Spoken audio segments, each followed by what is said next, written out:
Brett McKay here, and welcome to another edition of the Art of Manliness podcast. So there are tons and tons of self-help books, blogs, magazines, articles that tell you that if you do X things that you'll be happier, richer, more attractive, fitter, more awesome. I mean, whatever. And you follow this stuff, it's kind of motivating, but then you find that it sort of wears off. Like you fall off the bandwagon, the bandwagon, and you're back to where you started. And it's frustrating, right? Well, our guest today makes the argument that all this self-help advice, while well-intended, doesn't actually work in the long run. And what we need to do is edit or change the stories that we tell about ourselves to ourselves.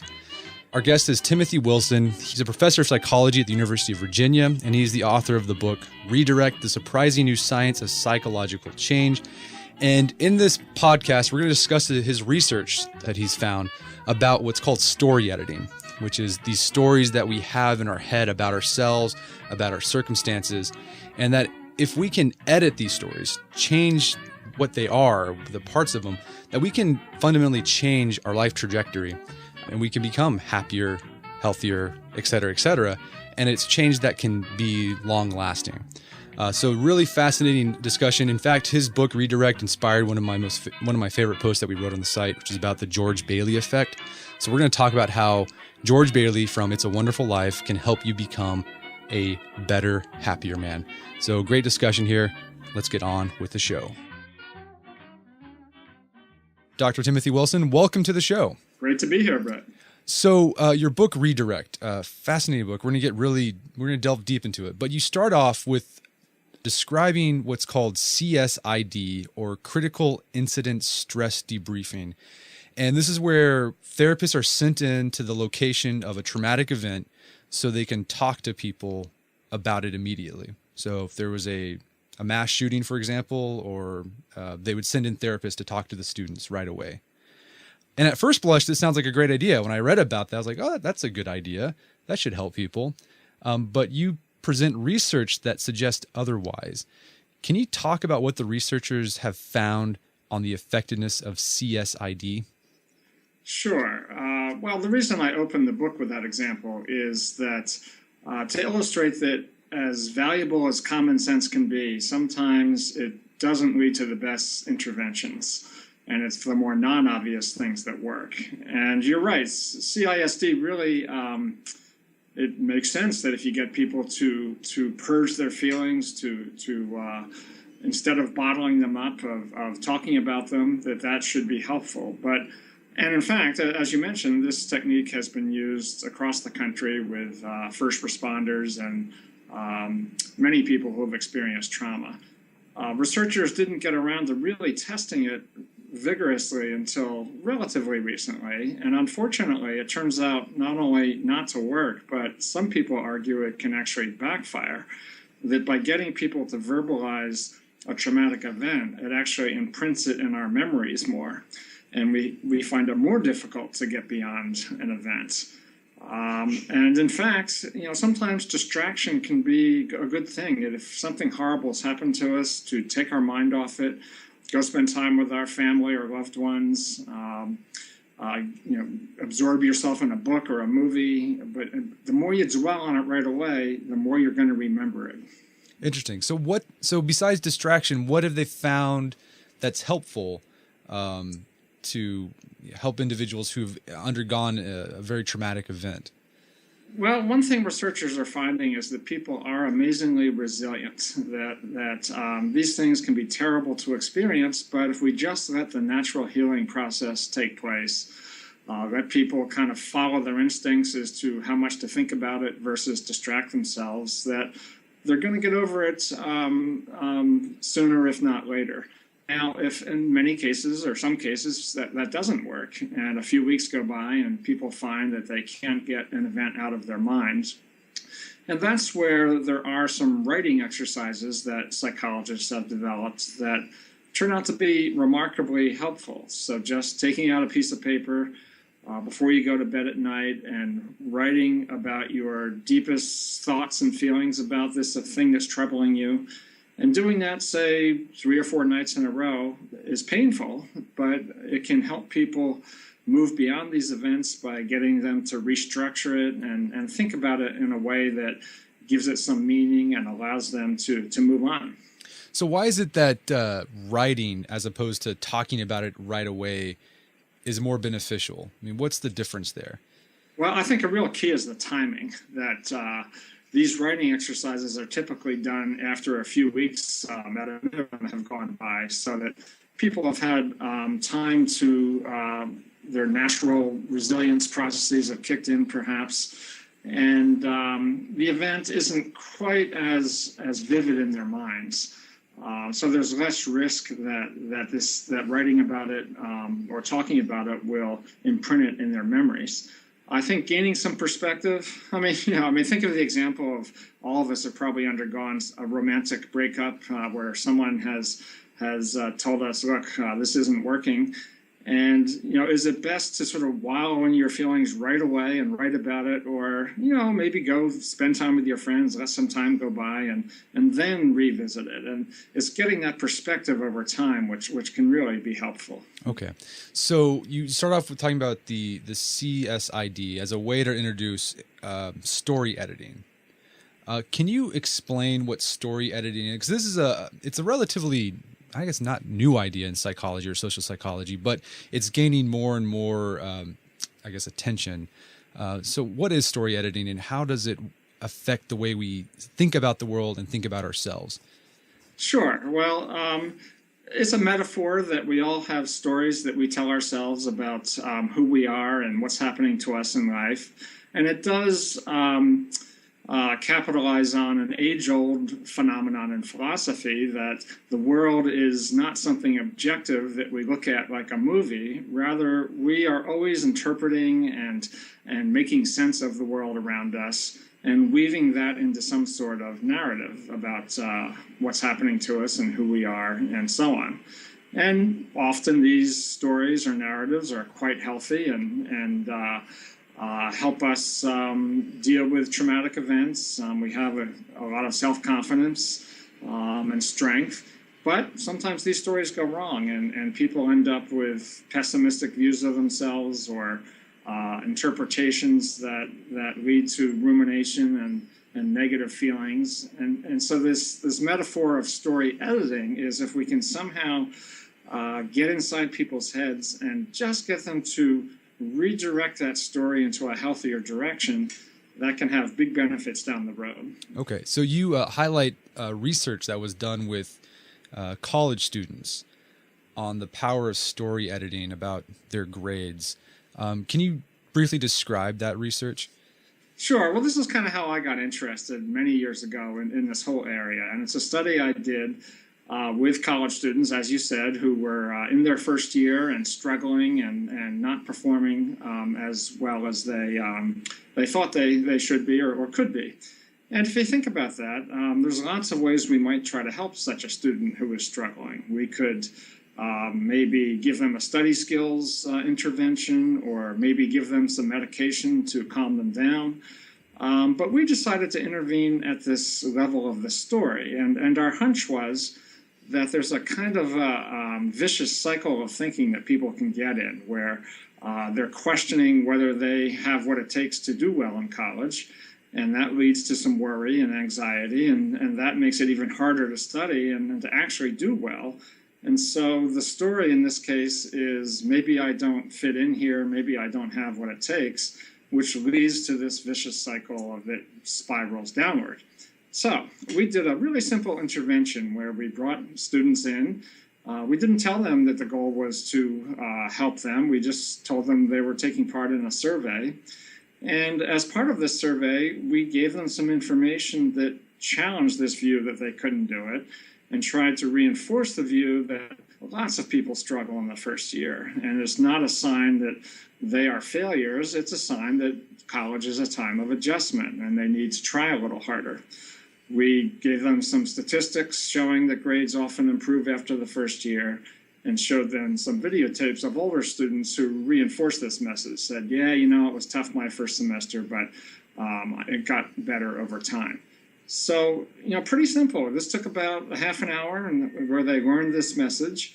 And we had a control group of students who were randomly assigned to not get this message. And then we followed the two groups, those who got the story editing intervention and those who didn't. And I have to say, even we were surprised at the effects, that this little half-hour message seemed to redirect people's stories in ways that led to better grades over the next year. And they, in fact, were even more likely to stay in college. Our control group, a fairly significant portion of them dropped out, but in this intervention group, many fewer did. Interesting. So how can someone apply story editing to their own life? Because there in the research, unbeknownst to them, they were getting this message that was kind of helping them redirect their stories about themselves. But what are there some methods that people can use to implement story editing in their own life? Well, it's a really good question, Brett, because I think, sometimes it does take a third party to do this, that we can get caught in cycles of rumination where it's just hard to look at our own circumstances objectively. And sometimes it does take, someone else to kind of nudge our story in a better direction. But there are some things we can do, and that writing exercise I mentioned earlier, where people can just on their own decide to write about traumatic events. There have been a number of those writing exercises that have been developed. One that has gotten some recent attention is to write about some negative event from a third-person perspective, as if you were a fly on the wall, and to try to explain why this thing happened to you. So rather than re-immersing yourself in something negative, say you had a problem at work where you had a fight with your boss or something, rather than kind of reliving those feelings, imagine that you're a fly on the wall looking at you and your boss interacting with the particular goal of trying to explain it better than you have before. And often, it sounds simple, but that little writing exercise of becoming more objective often leads people to revise their thinking about it, to attach new meaning and in ways that actually helps them move on. And you also mentioned, I guess, behave to feel, cognitive dissonance, reverse cognitive dissonance, where if you want to feel like you're a runner person, just start running. Yeah, that's a really important one too. And I refer to it as the do good, be good principle. And, it's a real mantra of social psychology that if we want to change ourselves, often the first step is to change our behavior.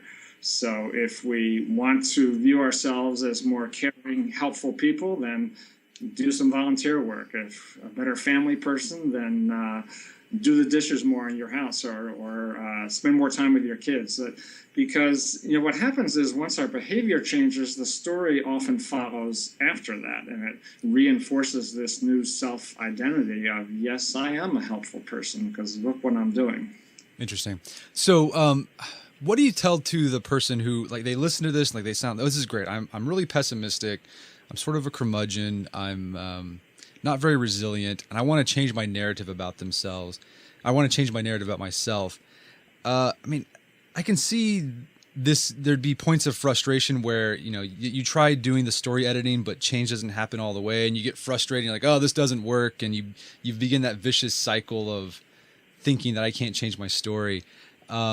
Is there any hope for the curmudgeon that wants to change themselves with story editing?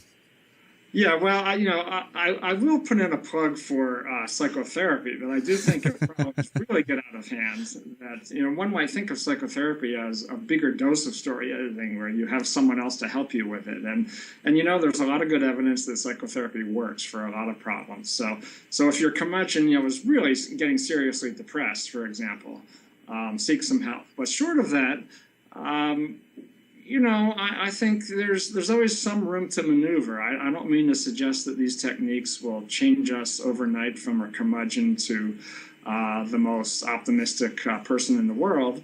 But through these writing exercises and changing our behavior piece by piece, I think over time it can help at least some. Okay. So you had one section in your book that it actually inspired a blog post on our site about the George Bailey effect. And it's sort of, I guess, a technique that people can use to edit their story to be happier. Can you talk about the George Bailey effect and how people can implement it in their own life? Sure. Well, this was inspired by some research in the positive psychology movement, which suggests to people that they keep gratitude journals. So each night, maybe spend a little time writing about things in your life that you're thankful for. And I've tried that myself, and it's fine. But I find that we've already thought a lot about those things, and not that we've taken them for granted, but we've kind of accepted that these things are in our life, and just reminding us, I'm not sure always delivers that much of a bang. So we, in some research, tried a slightly different approach where instead of asking people what they were thankful for, we said, imagine something really good in your life, like your relationship, say, with a spouse or partner, and imagine that it never happened. Really go into some detail about why you might not have ever met your partner, or once you met him or her, you didn't start a relationship. And the George Bailey name comes from the movie It's a Wonderful Life, where many people know that Jimmy Stewart had this angel come and show him what life would have been like had he not lived. And in a way, that's what people do in this writing exercise. They imagine what their life would be like if this good thing had not happened to them. And we found in some studies that actually was better than gratitude journals at improving people's mood and making them appreciate things that they have. Interesting. It sounds very similar to some Stoic philosophy of, sort of subtracting the good and focusing on the negative to make you happier in a weird paradoxical way. Yeah, no, I think that's a good comparison. Okay, so moving beyond to helping just ourselves redirect our stories, I know a lot of our listeners are parents or dads. What can we do to help our children develop positive self-narratives that make them resilient and effective in the world? Is there any research out there that talks about what we can do to help internalize desired values in our kids? Sure. Well, I do have a chapter in the book specifically on parenting, and I do think there are some lessons here that, one way of describing what our job is as a parent is to help our kids develop good, healthy stories where they themselves as kids who are autonomous and have a purpose and are effective. And the danger with overdoing some parenting techniques is that we're too controlling, and it prevents our kids from acquiring that identity as someone who is autonomous in themselves. So, for example, I think all parents, I know I've certainly been there when my kids were younger, it's we all use rewards and punishments of some form or another, like timeout or something. And sometimes we need to. Our kids are doing something dangerous or misbehaving. But the real key is to do it with a light hand, that if we go overboard, either with rewards or punishment, it conveys the view to our kids that they're doing something to satisfy us or to avoid punishment. And they don't internalize this idea that this is something they should value in and of themselves. So it's tricky, but the goal is to use the smallest amount of reward you can to induce your child to behave the way you want them to. And if you have to use punishment, rewards tend to work better than punishment, but if you have to, do it with a very light hand so that your child doesn't end up thinking, I'm doing this just to avoid the wrath of dad. And that helps a child internalize the values that you want them to. Excellent. And I imagine just displaying positive story editing in your own life would be a good, like, it rubs off on them, right? If you react to a setback and just sort of remunerate about it, your kids will probably pick up on that, I imagine. They would, and it does remind me too that kids are excellent observers of adults and imitating and learning just from watching. And it suggests that we need to be really good role models for our kids. That if we want them to grow up to be helpful people, we need to exhibit helpfulness ourselves, and so on. That they can really observe us very, very acutely. Okay. So one chapter that was really fascinating, and I think it really showcases the power of story editing, is in the way it can help underachieving children in school close the achievement gap. Can you talk about the research that's been done with that on how just redirecting these students' stories about themselves can help them excel in school? Sure. Well, there's some really exciting research going on in this area. And, as everyone knows, there are problems that seem so hard to fix. They're rooted in decades of poverty and so on. And it has been reduced a little bit over the past few decades, but it still persists at alarming rates where minority kids are not doing as well in school. And so some social psychologists got the idea maybe this is a story problem in a sense, that kids, minority kids, they're in school and they quickly learn that this is a place where their identity is at risk, that there's a stereotype that they're not going to do as well, and that puts pressure on them. If they're taking a test, not only do they have to worry about doing well for their own sake, they have to worry about confirming a stereotype that they're not going to do well. And this can be debilitating. So some researchers went into a middle school and they randomly assigned some kids, black and whites, to do a writing exercise where they just picked a value other than academics that was really important to them and write about why it was important. So kids, they had a list they could choose from, and they were things like their family, their religion, a sport, a hobby. And so the kids did this, and as it turns out, this little what's called a self-affirmation exercise had no effect on the white kids because presumably they were already felt their identity was safe in school. But for the black kids, it helped them reduce the threat by reminding them that they were valuable kids who had relationships and hobbies and things that they valued. It kind of lowered the heat a little bit about their identity at school. And ironically, that made them actually do better, that there was less concern that all their eggs were in this one basket, in a sense. And the kids who got this little writing intervention, it basically closed the achievement gap by 40% in this one school. Fascinating. I think there was similar research done on that, just the power of stereotype in a child's life is where even if you don't have the child identify their race or gender, they actually perform better. Yes, that's fascinating that just having kids check the box, even college students, can just remind them of that what's called stereotype threat and make them do worse. Yeah. Okay. So I always try to end these podcasts with just some one thing that people some actionable things that people can do. And I know story editing is sort of a lifelong thing you need to implement. But what's one thing that a person can start doing today to implement story editing and redirect how they think about themselves today?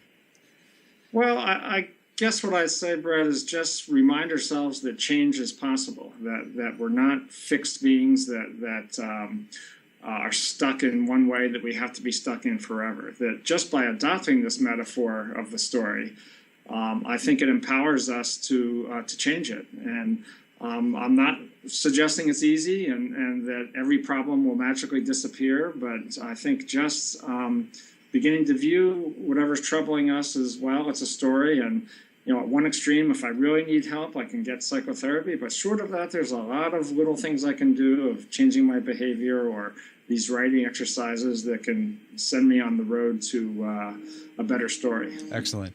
So where can people go to find out more about your work? And you're also a musician, what I gathered from your website. Yes and no. I do on my website have links to some other people with the name Tim Wilson. Oh, is that what that is? Okay. Both of whom are musicians. Now, I do play the guitar, but not in any way that people in public would want to hear me. Let me put it that way. But no, I amuse myself. I sometimes get calls for the other Tim Wilson saying, hey, show up at this bar and play. And maybe sometime I'll do it. But we'll see. But to answer your question, I do have this book, Redirect, which is coming out in paperback in the next couple of months, but is available now in hardback. And there's a Facebook page for it where I post things occasionally that are in the news that people can like as well. Fantastic. Well, Tim Wilson, thank you so much for your time. It's been a pleasure. Been a lot of fun for me, too. Thanks, Brad. Thank you. Our guest today was Timothy Wilson. He is the author of the book Redirect, The Surprising New Science of Psychological Change, and you can find that on Amazon.com. Well, that wraps up another edition of the Art of Manliness podcast. For more manly tips and advice, make sure to check out the Art of Manliness website at artofmanliness.com. And if you haven't already, please check out store.artofmanliness.com for all of our Art of Manliness wares and swag. Got some AOM tees, a really cool vintage camp coffee mug, got a tie bar, lapel pins, an If poster or a Man in the Arena poster that has Teddy Roosevelt on it. Your purchases there will help support the Art of Manliness, and I'd really appreciate that. So thank you if you do. You don't have to. You're a grown man. Do whatever you want. So until next time, this is Brett McKay telling you to stay manly.